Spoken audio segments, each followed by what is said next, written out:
Hello दोस्तों, एक बार फिर से आप सभी का स्वागत है हमारे यूट्यूब चैनल उत्तराखंड 360 में। और आज हम यहाँ पे बात करने वाले हैं 1857 की क्रांति के बारे में। तो 1857 की क्रांति अपने आप में एक बड़ा टॉपिक है, तो इसमें 4 से 5 वीडियो आएंगे, लेकिन एकदम बेसिक से लेकर एक हाई लेवल तक का मैं आपको यहाँ पे करवाने वाला हूँ। और सभी फैक्ट आप जरूर नोट कर लीजिए, और बेसिक जो जानकारियाँ हैं वो भी मैं आपको यहाँ पे बिल्कुल करवाऊँगा। ऐसा नहीं है कि केवल फैक्ट ही फैक्ट यहाँ पे करवाए जाएंगे, थ्योरी प्लस फैक्ट आपको यहाँ पे मैं करवाऊँगा।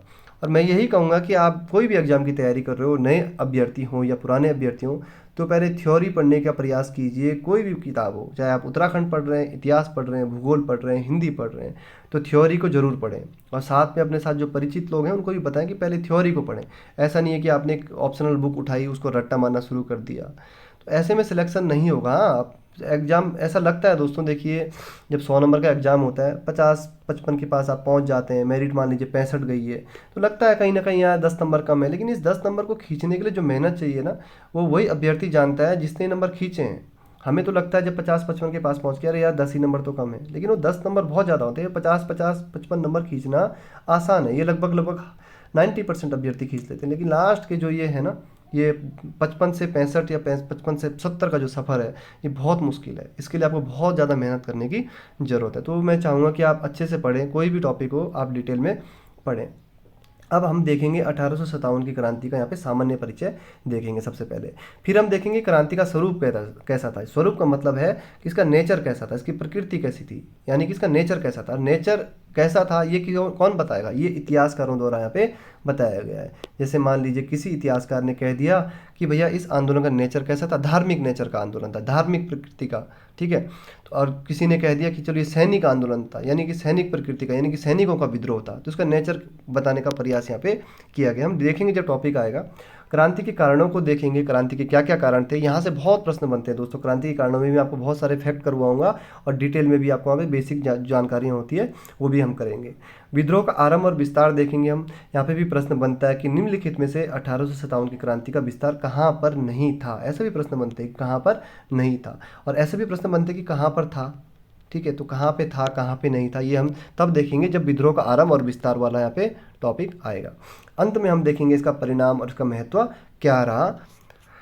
अब देख लेते हैं सामान्य परिचय में। सीधे सीधे इंग्लैंड के जो प्रधानमंत्री थे इसमें विस्कॉन्ट पार्मिस्टन थे। तो ये प्रश्न बहुत बार एग्जाम में बना है, बहुत बेसिक सा प्रश्न है। तो इंग्लैंड के प्रधानमंत्री पार्मिस्टन थे। महारानी कौन थी? विक्टोरिया थी।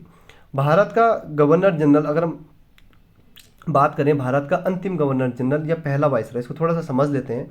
जो नए अभ्यर्थी हो सकता है कंफ्यूज हो जाए। ये अंतिम हटा देता हूँ मैं यहाँ से थोड़ा सा, और यहाँ से पहला भी, ये वाइसराय वाला टॉपिक भी हटा देता हूँ। सीधा सीधा प्रश्न बनता है कि भारत का गवर्नर जनरल कौन था 1857 की क्रांति के समय। तो लॉर्ड कैनिंग यहाँ पे गवर्नर जनरल था। लेकिन 1858 में क्या होगा, 1858 में एक अधिनियम आएगा। उस अधिनियम के बाद क्या होगा, जो गवर्नर जनरल कह रहे हैं हम जिसको, उसको हम क्या कहेंगे, फिर वाइसराय कहेंगे। तो उसको हम वाइसराय कहेंगे। तो जब 1857 की क्रांति हो रही थी, तो लॉर्ड कैनिंग उस समय क्या था, गवर्नर जनरल था। और 1858 में क्या हो गया, एक्ट आ गया, और एक्ट आने के बाद गवर्नर जनरल का नाम हो गया वाइसराय। तो गवर्नर जनरल यहाँ पे हो गया खत्म। तो यानी कि अंतिम गवर्नर जनरल हो गया फिर कौन, लॉर्ड कैनिंग। और जब वाइसराय नाम हो गया तो उस समय भी लॉर्ड कैनिंग ही बनता है यहाँ पे। तो पहला वाइसराय भी कौन है, फिर लॉर्ड कैनिंग है। तो 1857 के बाद जब 1857 की क्रांति हो जाएगी, 1858 का अधिनियम आएगा, यहाँ पे गवर्नर जनरल का जो नाम होगा वो वाइसराय हो जाएगा। और इस प्रकार हमारा पहला वाइसराय लॉर्ड कैनिंग होगा। ब्रिटेन के विद्रोह के समय मुगल बादशाह कौन था यहाँ पे, बहादुर शाह द्वितीय यहाँ पे मुगल बादशाह था। अगर हम बात करें, इसको हम किस नाम से भी जानते हैं, बहादुर शाह जफर के नाम से भी जानते हैं। तो देखिए 82 वर्ष का था इस समय मुगल बादशाह। जो जफर है ना, ये 82 साल का था।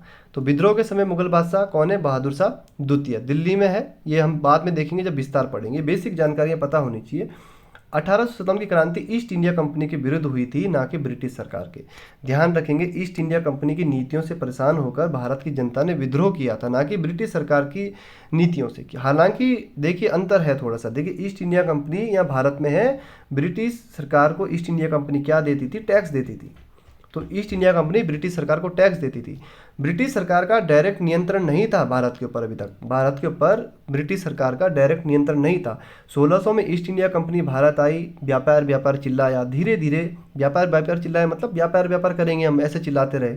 धीरे धीरे करके इन्होंने क्या किया, भारत की राजनीति में भी हस्तक्षेप करने का प्रयास किया। शासन में घुसने लगे, शासन प्रशासन में इन्होंने इंटरेस्ट जाग गया किसको? ईस्ट इंडिया कंपनी को। देखिए 1757 का युद्ध पड़ा होगा अपने, प्लासी का युद्ध, बक्सर का युद्ध। तो धीरे धीरे इन्होंने अपने लिए पृष्ठभूमि तैयार करना शुरू कर दिया यहाँ से, प्लासी के युद्ध के बाद, बक्सर के युद्ध के बाद। और 1857 तक आते आते भारत की जनता इनकी नीतियों से बहुत ज़्यादा परेशान हो गई, जिसके कारण यहाँ पे 1857 का विद्रोह हो जाता है। तो 1600 से 1857 तक यहाँ पे ईस्ट इंडिया कंपनी रहेगी। अब हम बात करें 1857 के बाद 1858 का अधिनियम आएगा, और उसके बाद ब्रिटिश सरकार डायरेक्टली क्या कर लेगी?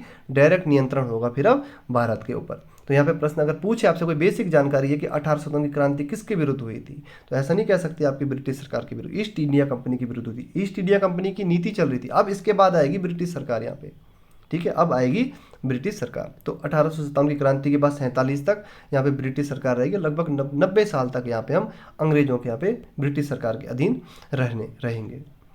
अब हम बात करते हैं क्रांति के स्वरूप के बारे में। तो सैनिक स्वरूप या सैनिक विद्रोह कह लीजिए, ठीक है। अब यहाँ पे स्वरूप का मतलब है दोस्तों नेचर, ठीक है, नेचर। जैसे मैं बोलूँ कि आपका नेचर कैसा है यार, क्या पता आप गुस्से वाले हो, है ना, गुस्से वाले नेचर वाले हो, प्यार वाला नेचर है आपका, सॉफ्ट हार्टेड पर्सन हो। तो नेचर कैसा है, नहीं प्रकृति कैसी है, ठीक है। तो यहाँ पे हम बात करें कि किस प्रकार का नेचर है, मतलब सैनिक नेचर है, मतलब सैनिक विद्रोह है, ठीक है, या फिर धार्मिक तो नहीं है कहीं, ठीक है, धार्मिक विद्रोह तो नहीं है कहीं, राजनीतिक तो नहीं है नेचर कि राजनीतिक प्रकृति का आंदोलन हो या राजनीतिक विद्रोह हो, ऐसा तो नहीं है कहीं कि राष्ट्रीय विद्रोह, पूरा राष्ट्र एक साथ है और पूरे राष्ट्र ने विद्रोह कर दिया हो। तो अलग अलग नेचर है यहाँ पे, और अलग अलग इतिहासकारों द्वारा यहाँ पे इसको बताया गया है। तो यहाँ पे जो स्टेटमेंट बेस्ड क्वेश्चन है, ये मैं आपको बता देता हूँ सीधे सीधे। अगर ग्रुप सी का एग्जाम है तो यहाँ पे कम देखने को मिलते हैं ग्रुप सी के एग्जाम में स्टेटमेंट बेस्ड क्वेश्चन, यानी कि जो कथन वाले प्रश्न हैं ये कम देखने को मिलते हैं, लेकिन कुछ कुछ कथन वाले प्रश्न इतने अच्छे हैं वो आ सकते हैं दोस्तों। और यहाँ पे प्रश्न इस प्रकार से बनता है, देखिए निम्नलिखित में से किस इतिहासकार ने इसको सैनिक स्वरूप कहा, 1857 की क्रांति को सैनिक स्वरूप कहा या सैनिक विद्रोह कहा। तो बहुत महत्वपूर्ण है, और सबसे महत्वपूर्ण हमारे सर सैयद अहमद खान रहेंगे। ऐसा नहीं है, देखो आप ग्रुप सी के एग्जाम की तैयारी कर रहे हो तो आप इतना डीप नहीं पढ़ सकते। मैं आपको बता रहा हूँ ना साथ में कि आपको कहाँ कहाँ पे कौन से फैक्ट लिखने, कौन सा आपके एग्जाम के हिसाब से सही है। बाकी पीडीएफ में आपको टेलीग्राम पे दे दूंगा, आपको क्या करना है, प्रिंट आउट निकालना है, और हो सके तो खुद लिखिए, खुद प्रयास कीजिए। अब आपने इतने नाम लिख दिए, 3-4 नाम आप इनमें से महत्वपूर्ण याद रख लीजिए। हो सकता है आपने थोड़ा एक नज़र आपने देख, कई बार क्या होता है दोस्तों, आपने लिखा हुआ है ना सब कुछ, आपने एक नज़र भी मार दी इस पर, तो एग्जाम में कहीं ना कहीं कई बार क्लिक हो जाता है। तो आप ये सोच रहे होंगे कि यार इतना ज़्यादा कैसे पढ़े, पढ़ना पड़ेगा, समय की नज़ाकत को समझिए। अब इतना आसान नहीं है कि आपने एक कोई सी भी पतली बुक उठाई और आप एग्ज़ाम देने चल दिए, धीरे धीरे लेवल बढ़ेगा। और सबसे मेन बात यह है कि जब आप एकदम थ्योरी पढ़ोगे तो आपको बहुत सारी चीज़ें, मतलब आपको ऐसे फैक्ट होते हैं कुछ, वो आपको बार बार याद नहीं करने पड़ेंगे, कहानी के बीच में इतने बार आ जाएंगे कि वो आपको खुद ही याद हो जाएंगे। अब जैसे अब दिल्ली का बादशाह कौन है 1857 की क्रांति के समय, बहादुर शाह जफर, रट रहे हो आप, रट रहे हो, यहाँ पे बहादुर शाह जफर का इतने बार जिक्र होगा कि आपके दिमाग में कहानी खुद ही छप जाएगी कि हाँ यार बहादुर शाह जफर उस समय दिल्ली में था, उसके बेटे कौन थे, हडसन ने कैसे उसके बेटों को मारा, तो ये सब चीज़ें आपके दिमाग में छप जाएगी। तो यहाँ से देखिए सैनिक स्वरूप, अब इन्होंने क्या किया, देखो दोस्तों जो अंग्रेज इतिहासकार हैं इन्होंने इसको सैनिक स्वरूप देने का यहाँ पे प्रयास किया। क्यों दिया है, देखिए ईस्ट इंडिया कंपनी है, मान लीजिए, देखिए ईस्ट इंडिया कंपनी है, अब ये है यहाँ पे ब्रिटेन। अब मान लीजिए अब ईस्ट इंडिया कंपनी है, और जो इनके इतिहासकार होंगे उन्होंने क्या कहा कि ये सैनिक आंदोलन था, सैनिक विद्रोह था। इससे क्या होगा, देखिए अगर मान लीजिए ब्रिटेन यहाँ पे ईस्ट इंडिया कंपनी से पूछता है भाई तुम किस प्रकार का वहाँ पे नीतियाँ चला रहे हो, मान लीजिए अगर ये कह देते कि ये राष्ट्रीय विद्रोह था, ठीक है, ये अंग्रेज जितने भी हैं यहाँ पे ये कह देते कि राष्ट्रीय विद्रोह था, यानी कि पूरे राष्ट्र का विद्रोह हो गया ईस्ट इंडिया कंपनी के खिलाफ, तो कहीं ना कहीं ईस्ट इंडिया की कंपनी की जो नीतियाँ हैं उसमें कहीं ना कहीं खोट है, कहीं ना कहीं कमियाँ हैं।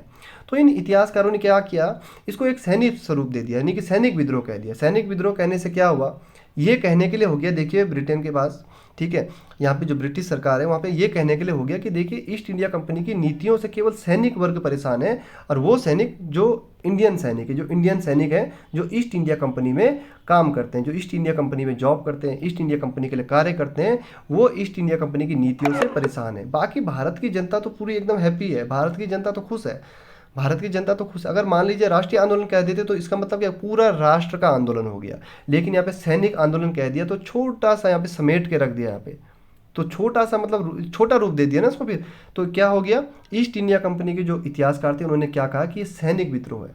इससे क्या होगा, केवल सेना, जो ईस्ट इंडिया कंपनी के जो सैनिक हैं, जो भारतीय सैनिक हैं, बस उन्हीं के विद्रोह है, तो बस वही असंतुष्ट हैं, ये कहने के लिए हो जाएगा। तो एक तरीके से क्या किया, ईस्ट इंडिया कंपनी को बचाने का प्रयास किया गया। ताकि ईस्ट इंडिया कंपनी की जो नीतियां हैं वो जग जाहिर ना हो सके। अब यहाँ से प्रश्न बनता है कि निम्नलिखित में से कौन सा इतिहासकार है जिसने 1857 की क्रांति को सैनिक विद्रोह कहा था। तो आपको दो तीन नाम यहाँ पे ध्यान रखने, एक लॉरेंस हो गया, जॉन सीले हो गया और सर सैयद अहमद खां हो गया। ये तीन नाम सबसे ज़्यादा महत्वपूर्ण है दोस्तों यहाँ पे। अगर आप इनको याद रख सकते हैं तो अच्छी बात है, बाकी एक दो नाम ये अगर आप एक्स्ट्रा याद रख लीजिए तो ये आपके लिए सही रहेगा। तो लॉरेंस हो गया, जॉन सीले हो गया, चार्ल्स रेक्स हो गया, JWKE हो गया और सर सैयद अहमद खां हो गया। ये नाम आपको याद रखने जरूरी है, ये महत्वपूर्ण भी हैं। तो जॉन सीले का स्टेटमेंट है, राष्ट्रभक्ति रहित स्वार्थी सैनिकों का ये विद्रोह था जिसमें स्थानीय नेतृत्व का अभाव था। तो जॉन सीले जो इतिहासकार है, अंग्रेज इतिहासकार है, उन्होंने क्या लिखा है कि स्वार्थी सैनिकों का विद्रोह था। तो सैनिकों को ही स्वार्थी बता दिया यहाँ पे, तो सारा वो किस पे डाल दिया, सैनिकों के ऊपर डाल दिया। यहाँ पे सारी जो गलतियाँ वो सैनिकों के ऊपर डाल दी कि स्वार्थी सैनिक है तो इनका विद्रोह है और ये कोई राष्ट्रीय विद्रोह नहीं है। तो जॉन सीले का आपको नाम याद रखना, स्टेटमेंट याद नहीं भी रखोगे कोई दिक्कत नहीं है, लेकिन जिनका लेक्चरर का एग्जाम है या UGC नेट के एग्जाम की तैयारी करें वो स्टेटमेंट थोड़ा ध्यान रख सकते हैं। चार्ल्स रेक्स की अगर हम बात करें यहाँ पे, बस आपको इतना ध्यान रखना है चार्ल्स रेक्स ने क्या कहा, थोड़ा सा इन्होंने हट के कहा है। इन्होंने कहा कि 1857 के विद्रोह का जो आरंभ है ना वो सैनिक विद्रोह के रूप में हुआ, लेकिन बाद में कुछ क्षेत्रों में उसने जन विद्रोह का रूप ले लिया। चार्ल्स रेक्स ने माना तो है कि सैनिक विद्रोह का है, लेकिन कुछ क्षेत्रों में फिर इसने बाद में क्या कह लिया, जन विद्रोह का रूप ले लिया। किस में लिखा है इन्होंने, ये notes on the revolt in the north western province of India. तो 1858 में प्रकाशित चार्ल्स रेक्स की पुस्तक में इन्होंने लिखा है इन्होंने कि ये आरंभ सैनिक विद्रोह से और बाद में जन विद्रोह का रूप ले लिया था कुछ क्षेत्रों में।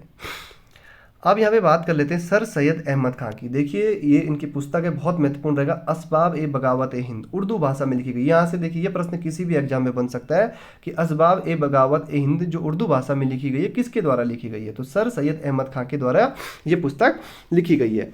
एक पुस्तक और है the cause of Indian revolt 1857। देखिए ये है the cause of Indian revolt, sir Syed Ahmad Khan की।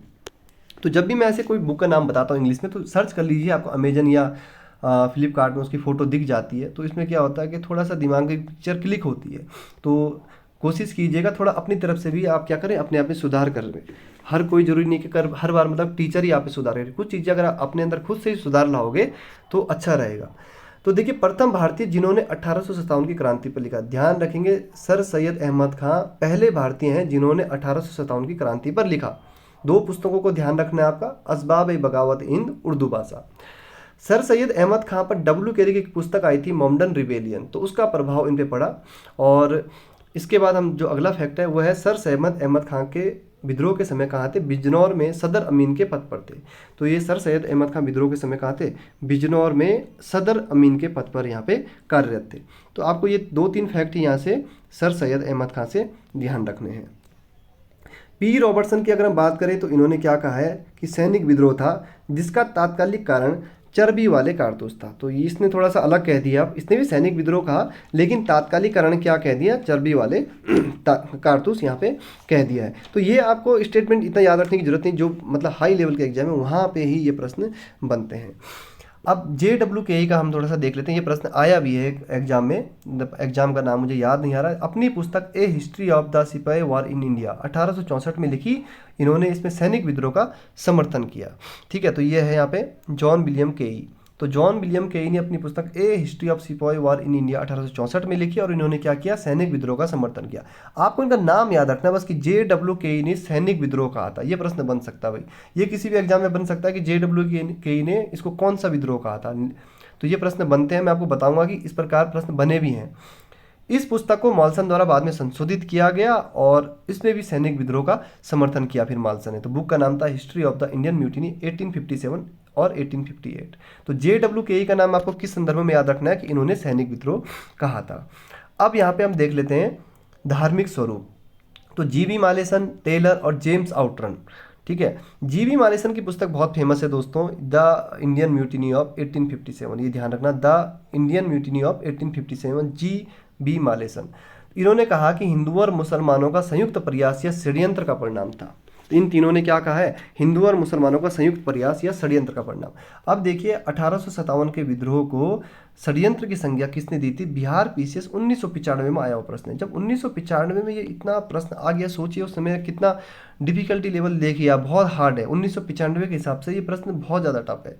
अब ये प्रश्न आज की डेट में अगर कोई गलत कर दे, जिसने पुराने पेपर नहीं उठाए हैं, तो ये तो फिर गलती है। आपको हर स्टेट के पीसीएस के एग्जाम के पेपर आपके पास होने चाहिए, चाहे बिहार की बात हो, ज़्यादातर मैं कहूँगा एक बिहार का हो गया और एक यूपी का हो गया और एक एमपी का हो गया। तो बिहार, उत्तर प्रदेश और मध्य प्रदेश, हो सके तो राजस्थान के पेपर भी आपके पास होने चाहिए। और उसके कोई दिक्कत नहीं है, मार्केट में किताबें आती है, पुस्तकें आती है, कुछ ज़्यादा आपको इधर उधर भटकने की जरूरत नहीं है। और आप यूट्यूब में ऐसे सर्च मत करते रहा कीजिए कि यार पीडीएफ मिल जाए, ये मिल जाए। डायरेक्ट किताब खरीदिए और किताबों में आप जो पैसा इन्वेस्ट करते हैं उसको खर्च का नाम मत दीजिए, ठीक है। वो इन्वेस्ट है आपका, ठीक है, वो क्या है, आपका इन्वेस्टमेंट है किताबों के ऊपर। तो इन्वेस्टमेंट है, उसको वेस्ट मत कहिए कि हाँ पैसा खर्च हो गया, पैसा वेस्ट हो गया किताबों, वो वेस्ट नहीं है, वो इन्वेस्ट है। तो किताबें जितनी आपके पास रहेगी कहीं ना कहीं आपको सीखने को मिलेगा। ये मेरा हमेशा सा मानना है कि किताबें होनी चाहिए। अब ऐसा है कि देखिए थोड़ा सा ये हो जाता है कि इतनी सारी किताबें कैसे पढ़ें, लेकिन जब आपके पास किताबों का कलेक्शन रहेगा तो आपके जो बेस है ना वो क्लियर होंगे, आपको सारी जानकारी हो जाएगी। कहीं पे आपको कोई लगता है कि किसी बुक में गलती है तो आप तुरंत से दूसरी बुक में देख सकते हैं। पता एक समय के बाद, देखिए दोस्तों, आप 1-1.5 साल आपको तैयारी में हो जाएगा ना, तो आपको पता चल जाएगा कि हमें क्या पढ़ना है क्या छोड़ना है। भले ही आपके पास किताबें बहुत सारी हो, लेकिन आप उसमें से निचोड़ निकाल लोगे। जब आपको अनुभव हो जाएगा ना इस फील्ड में, आप निचोड़ निकाल लोगे, आप समझ जाओगे कि मुझे ये चीज़ें पढ़नी है, बस आप निचोड़ निकालने में एक्सपर्ट हो जाओगे। लेकिन उसके लिए आपके पास किताबें होनी चाहिए। तो यहाँ पे बिहार पीसीएस का ये प्रश्न था। तो 1857 के विद्रोह को षड्यंत्र की संज्ञा किसने दी, जेम्स आउटरम और डब्ल्यू टेलर। तो ये नाम आपको ध्यान रखना है। अगला यहाँ पे रॉबर्ट्स और श्रीमती कूपलैंड ने इसको मुस्लिम विद्रोह कहा। क्या कहा, मुस्लिम विद्रोह कहा। देखिए मुस्लिम विद्रोह कह दिया। अब देखिए किसी भी आंदोलन को देखिए दोस्तों, हम कोई भी अगर मैं उत्तराखंड की बात कर ले, उत्तराखंड से हो ना, तो उत्तराखंड की बात कर लेता हूँ। देखिए उत्तराखंड में मान लीजिए आंदोलन हो रहा है, ठीक है। उत्तराखंड में क्या हो रहा है, आंदोलन हो रहा है और बेरोजगारों का आंदोलन हो रहा है, ठीक है। जिसमें क्या है, सारे बेरोजगार, तमाम बेरोजगार, उत्तराखंड के सभी बेरोजगार क्या हैं, शामिल हैं। और मान लीजिए अगले दिन ही क्या होता है, कुछ होते हैं ना खुरापाती लोग, मतलब वो क्या करते हैं, आंदोलन को तोड़ने के लिए कुछ ना कुछ ऐसा स्टेटमेंट दे देते हैं जिससे आंदोलन कमजोर पड़ जाता है। अब मान लीजिए किसी ने क्या कर दिया, इस आंदोलन को राजनीतिक आंदोलन कह दिया, तो कहीं ना कहीं आंदोलन कमजोर पड़ता है। इससे पहले भी आपने देखा होगा जब उत्तराखंड में आंदोलन हुए हैं बेरोजगार संघ के, तो कई बार उसको राजनीति से भी जोड़ के देखा गया। तो राजनीति से जोड़ के देखा गया तो क्या होता है, जो बेरोजगार युवा हैं उनके मन में कहीं ना कहीं क्या होता है, एक सवाल उत्पन्न होता है कि यार हम बेरोजगार हैं, हम बेरोजगारों का ये आंदोलन हो रहा है, बीच में इसको राजनीतिक रूप किसने दे दिया। तो कहीं ना कहीं आंदोलन क्या होता है, कमजोर पड़ता है। तो इस प्रकार के स्टेटमेंट इसलिए दिए जाते हैं ताकि आंदोलन कमजोर हो। देखेंगे आप अगले दिन जैसे बेरोजगार संघ का आंदोलन हुआ, अगले दिन क्या होता है, अमर उजाला दैनिक जागरण में कई बार हेडिंग आपको देखने को मिल जाती है कि भैया राजनीतिक रूप इसको प्रदान किया जा रहा है। तो ऐसे में क्या होता है, बेरोजगारों का भरोसा उठता है। अब भरोसा उठता है तब यहाँ पे आंदोलन क्या होता है, हमारा कमजोर पड़ जाता है। तो यहाँ पे रॉबर्ट्स और श्रीमती कूपलैंड ने क्या कहा, मुस्लिम विद्रोह कहे। मुस्लिम विद्रोह कहा तो देखिए हिंदुओं के अंदर कहीं ना कहीं वो बात वो हो जाएगी कि हाँ यार ये तो मुस्लिम लड़ रहे हैं, हम क्यों लड़े, मतलब ये हो जाता है। और LER रीज, देखिए धर्मांधों का ईसाइयों के विरुद्ध युद्ध। इन्होंने कहा कि धर्म से अंधे, मतलब जो भारत है, मतलब भारत का मतलब ईसाइयों के विरुद्ध विद्रोह, ठीक है। धर्मांध किसको कहा गया है, ये भारत के जनता को कहा गया है। रीज के द्वारा भारत की जनता को धर्मांध कहा गया और उन्होंने कहा कि ईसाइयों के विरुद्ध ये उनका विद्रोह है। तो अलग अलग यहाँ पे स्टेटमेंट हमें देखने को मिलते हैं। अब जुडेक्स की बात कर लीजिए, हिंदू विद्रोह कह दिया है इन्होंने। TR होम्स, सभ्यता और बर्बरता के बीच में युद्ध। सभ्यता और बर्बरता के बीच में युद्ध, देखिए TR होम्स ने कहा है सभ्यता और बर्बरता के बीच में, यानी कि सभ्य कौन है, हम, कौन, east India company. East India company क्या है, सभ्य। बर्बर कौन है, इंडिया वाले। लेकिन बर्बरता का आलम ये था, बाद में 1857 की क्रांति के समय जब बहादुर शाह जफर के समय हडसन उसके दोनों बेटों को सामने पे गोली मार देता है। अब गोली मार देता है जबकि तब जिस समय क्या होता है, वो आत्मसमर्पण भी उन्होंने कर दिया होता है। आत्मसमर्पण करने के बावजूद भी हडसन दिल्ली में वो क्या करेगा, विद्रोह को दबा देगा। और हडसन ने दिल्ली में इतना कत्लेआम मचाया बाद में कि एल्फिस्टन है एक इतिहासकार, उन्होंने, इतिहासकार क्या है, सेना में ही थे, बताऊंगा बाद में, एल्फिस्टन, इन्होंने नादिर शाह के आक्रमण से, नादिर शाह की बर्बरता से हडसन की तुलना करी फिर बाद में। तो TR होम्स ने यहाँ पे स्टेटमेंट एकदम अलग ही दे दिया कि सभ्यता और बर्बरता के बीच में युद्ध, मतलब कुल मिला के क्या है, ईस्ट इंडिया कंपनी को बचाने का प्रयास चल रहा है यहाँ पे इतिहासकारों के द्वारा, आपको समझ में आ रहा होगा। तो किसी ने भी ये नहीं कहा कि हाँ यार ये राष्ट्रीय विद्रोह है। जिसने कहा भी तो उसके पीछे भी उनका कुछ ना कुछ खुद का स्वार्थ था, वो भी हम देखेंगे अभी। तो सभ्यता और बर्बरता के बीच में युद्ध किसने कहा? टी आर होम्स ने। महत्वपूर्ण स्टेटमेंट है दोस्तों। जे केथी की बात करूं तो श्वेतों के विरुद्ध काले लोगों का विद्रोह कहा, कि श्वेत लोगों के विरुद्ध ये काले लोगों का विद्रोह है। तो काले लोगों का विद्रोह, ये भी अच्छा स्टेटमेंट है। व्हीलर ने कहा एशियाई स्वभाव का परिचायक। व्हीलर ने कहा कि देखिए एशियाई स्वभाव का परिचायक मतलब एशिया के जो लोग हैं ना, इनकी आदत ही लड़ने की है, इनका जो स्वभाव है ये ही लड़ने का है, और इस स्वभाव का इन्होंने परिचय दे दिया है। तो एशियाई स्वभाव का परिचायक कहा इन्होंने, किसने? व्हीलर ने। तो यहाँ से आपको बस थोड़ा सा ये ध्यान रखना है, एक तो यहाँ पे आपको धार्मिक स्वरूप में ये 2-3 नाम याद रखने, ये 3 नाम हो गए धार्मिक स्वरूप का। कूपलैंड का नाम आपको याद हो जाएगा, रॉबर्ट्स और श्रीमती कूपलैंड, ठीक है। इन्होंने मुस्लिम विद्रोह कहा, तो धर्म से जोड़ के देखा, डायरेक्ट ऐसा भी प्रश्न बन सकता है, ऐसा नहीं कि मुस्लिम विद्रोह ही पूछ लेगा। निम्नलिखित में से किसके द्वारा 1857 की क्रांति को मुस्लिम विद्रोह नहीं सॉरी धार्मिक विद्रोह से जोड़ा गया, धार्मिक धर्म से जोड़ा गया? तो रॉबर्ट्स और श्रीमती कूपलैंड।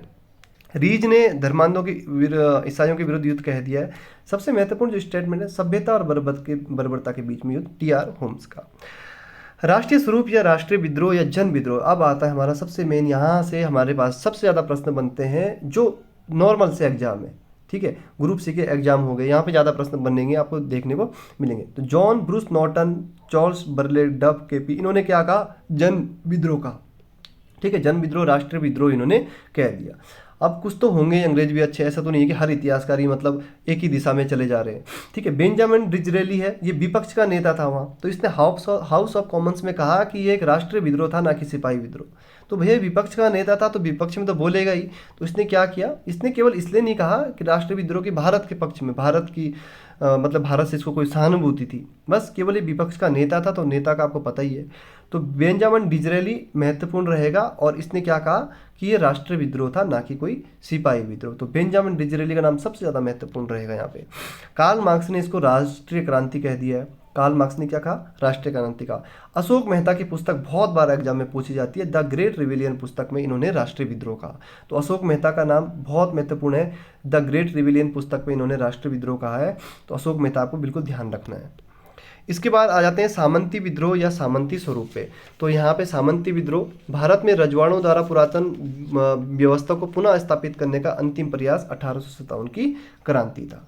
तो ये आपको ध्यान रखना है। पर्शियल स्पीयर का हुआ है कि जो रजवाड़े थे, भारत के रजवाड़े, अब यहाँ पे जब अंग्रेज लोग आ गए तो ये हार गए, तो इन्होंने क्या किया? अपनी पुरानी व्यवस्था जो है फिर से स्थापित हो, तो उसके लिए यहाँ पे 1857 की क्रांति को अंजाम दिया। तो सामंती विद्रोह या सामंती स्वरूप, पर्सिवल स्पीयर और एक जवाहरलाल नेहरू, 2 ही नाम आपको याद रखने हैं।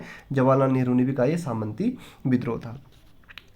अब बात कर लेते हैं यहाँ पे विनायक दामोदर सावरकर की, जिन्होंने कहा स्वतंत्रता संग्राम। तो भारत का पहला स्वतंत्रता संग्राम, ऐसा भी इस आंदोलन को कहा गया 1857 की क्रांति को। तो विनायक दामोदर सावरकर आपको पता ही है, जन्म इनका कहाँ हुआ था? महाराष्ट्र में जन्म हुआ था। आपने पढ़ा ही होगा कि 1904 में इन्होंने एक अभिनव भारत नामक क्रांतिकारी संगठन की स्थापना भी करी थी। तो इन्होंने एक पुस्तक लिखी, और the Indian war of independence 1857, और 1909 में मराठी भाषा में ये लिखी गई, ठीक है। तो मराठी भाषा में ये लिखी गई। इस पुस्तक में सावरकर ने 1857 की क्रांति को भारत का प्रथम स्वतंत्रता संग्राम कहा है, साथ ही सुनियोजित स्वतंत्रता संग्राम की संज्ञा दी। तो ये प्रश्न बहुत महत्वपूर्ण है दोस्तों, ये प्रश्न कई बार बना है। The Indian war of independence 1857 पुस्तक 1909 में मराठी भाषा में सावरकर द्वारा लिखी गई, और इन्होंने प्रथम स्वतंत्रता संग्राम कहा है, ठीक है। राष्ट्रीय विद्रोह नहीं कहा, क्या कहा है? प्रथम स्वतंत्रता संग्राम कहा है, और साथ ही साथ सुनियोजित स्वतंत्रता संग्राम की यहाँ पे इन्होंने संज्ञा दे दी। इसके बाद पट्टाभी सीतारामैया ने बोला कि चलो, उन्होंने भी इस बात को स्वीकार किया कि क्या ये पहला स्वतंत्रता संग्राम है। तो पट्टाभी सीतारामैया ने विनायक दामोदर सावरकर की हाँ में हाँ भरी। तो पट्टाभी सीतारामैया क्या है? पता ही होगा, आपने पढ़ा 1938-39 के आसपास जब वहाँ पे चुनाव होंगे, तो वहाँ पे इनका महत्वपूर्ण रोल रहेगा। तो पट्टाभी सीतारामैया जो कांग्रेस के सरकारी इतिहासकार थे, भारतीय राष्ट्रीय कांग्रेस के क्या थे? सरकारी इतिहासकार थे। 1939 में जब ये यहाँ पे कांग्रेस के अध्यक्ष पद के लिए लड़ते हैं, तो गांधी जी काफ़ी करीब थे इनके, तो गांधी जी काफ़ी करीब मानते थे इनको। तो गांधी जी ने भी कहा था कि पट्टाभी सीतारामैया की हार ही मेरी हार होगी, अगर यानी पट्टाभी सीतारामैया हार जाते हैं तो मैं हार जाऊंगा। ये बात की बातें हैं 1938-39 की, सुभाष चंद्र बोस के साथ जब वहाँ पे बहसबाजी हो जाएगी, तो ये बात की बात है। तो आपको ये ध्यान रखना है, एक तो स्वतंत्रता संग्राम मांगा पट्टाभी सीतारामैया ने, विनायक दामोदर सावरकर की हाँ में हाँ भरी। अब एक नाम आता है सुरेंद्र नाथ सेन, SN सेन नाम से आपको पुस्तकों में अधिकतर मिलेगा। तो इन्होंने कहा राष्ट्रीयता के अभाव में पहला स्वतंत्रता संग्राम। इन्होंने स्वतंत्रता संग्राम तो कहा, लेकिन राष्ट्रीयता के अभाव में कहा कि राष्ट्रीयता का अभाव था और पहला स्वतंत्रता संग्राम था। और सुरेंद्र नाथ सेन की बात करें हम तो ये स्वतंत्रता आंदोलन के सरकारी इतिहासकार थे। तो ये ध्यान रखेंगे आप, स्वतंत्रता आंदोलन के सरकारी इतिहासकार थे। हालांकि इनको बाद में यहाँ पे इतिहास लिखने के लिए कहा गया। इससे पहले अगर हम बात करें RC मजूमदार, ठीक है, RC मजूमदार का आपने नाम सुना होगा, नहीं भी सुना तो आज सुन लीजिए। तो RC मजूमदार को भारत सरकार ने क्या कहा 1857 में, कहा कि आप क्या कीजिए 1857 के विद्रोह का इतिहास लिखिए, और उनको नियुक्त किया था। लेकिन सरकारी समिति से उनके अनबन हो गई तो उन्होंने बोला कि नहीं भैया, मैं अब नहीं लिखूंगा, ये इतिहास नहीं लिखूंगा, मैं अपनी अलग पुस्तक छापूंगा। तब उसके बाद वो क्या करते हैं, सुरेंद्र नाथ सेन के पास जाते हैं। फिर सुरेंद्र नाथ सेन ने यहाँ पे 1857 के विद्रोह का इतिहास लिखा। तो 1857 का जो विद्रोह है उसका जो सरकारी इतिहासकार है कौन है, सुरेंद्र नाथ यहाँ पे सेन है।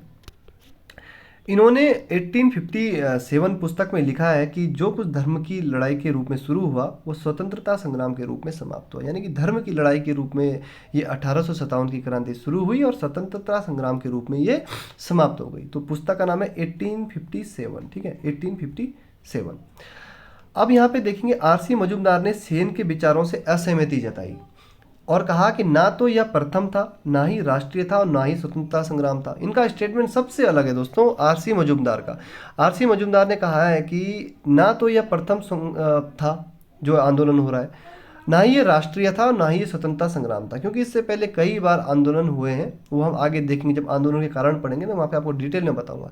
और ये UP PCS मेंस 2000 में पूछा गया प्रश्न है। ये स्टेटमेंट किसका है, ना तो यह प्रथम, ना ही राष्ट्रीय, और ना ही स्वतंत्रता संग्राम था।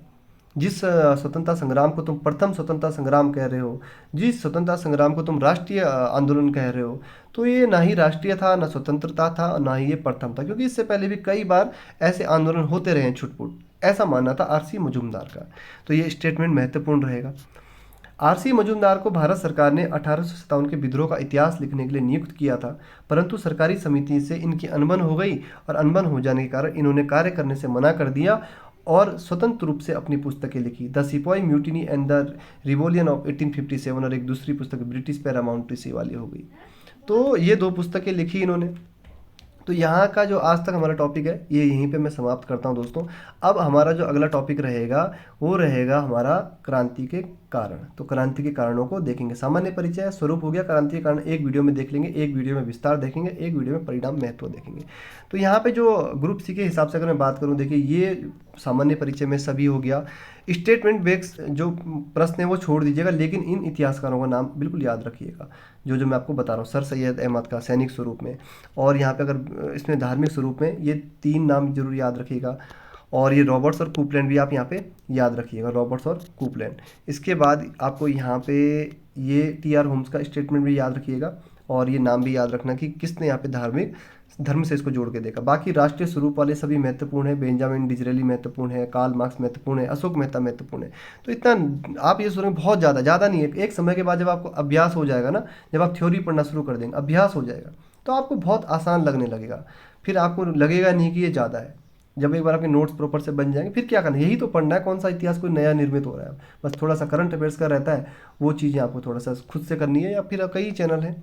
तो ठीक है दोस्तों, वीडियो कैसा लगा ज़रूर बताएं। बहुत मेहनत करके मैंने यहाँ पे इस पर मैंने किया है। बाकी अगला जो वीडियो है वो जल्दी आपके लिए लेके आऊँगा, कारण मैंने लिख दिया, थोड़ा टाइप कर रहा हूँ तो समय लग जाता है। ठीक है दोस्तों, मिलते हैं अगले वीडियो में। धन्यवाद।